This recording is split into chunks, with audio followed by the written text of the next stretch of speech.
Tahu tak sekarang scammer boleh curi info perbankan anda?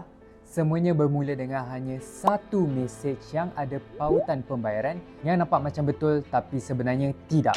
Inilah scam malware. Scammer akan pancing anda dengan tawaran yang menarik. Lepas tu, mereka akan hantar satu pautan untuk anda buat pembayaran.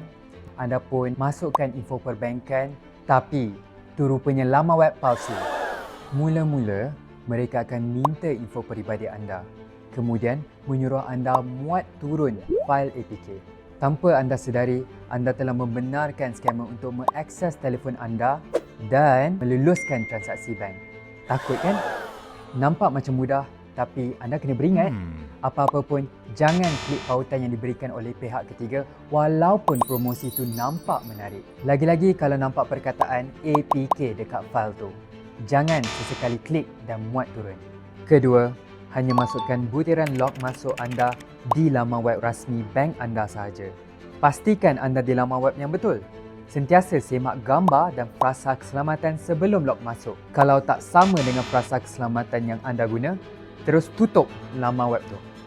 Akhir sekali, hanya muat turun aplikasi daripada gedung rasmi sahaja seperti Google Play Store, Apple App Store dan Huawei App Gallery. Ingat, jangan kena scam.